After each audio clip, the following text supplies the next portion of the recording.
హనుమంతుణ్ణి పూజించడం వలన భయం, నరదిష్టి, దెయ్యం భయం, పీడకలలు పోతాయి.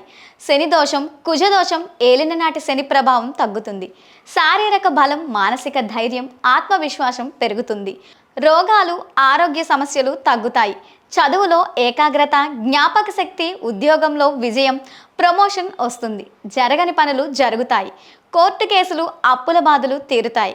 ప్రతి మంగళవారం, శనివారం ఉదయం 6 నుండి 8 మధ్య చేసే పూజ చాలా మంచిది. స్నానం చేసి స్వామికి సింధూరం బొట్టు పెట్టి, దీపం వెలిగించి, ఎర్రని పువ్వులు పెట్టి, నైవేద్యం పెట్టి, తమలపాకులు సమర్పించి, మంత్రాలు చదివి హారతి ఇచ్చి జై శ్రీరామ్ అని 5 సార్లు అనాలి. చిన్న కోరికలు ఉన్నప్పుడు 11 మంగళవారాలు లేదా 11 శనివారాలు, పెద్ద సమస్యలు ఉన్నప్పుడు 21 మంగళవారాలు లేదా 41 రోజుల మండల దీక్ష, గ్రహదోషాలకు 48 రోజులు ఈ విధంగా పూజ చేయాలి. దీక్ష రోజుల్లో మాంసాహారం, మద్యం ముట్టుకోరాదు. ధైర్యం కోసం హనుమాన్ బీజమంత్రం ఓం హం హనుమతే నమః రోజు 108 సార్లు.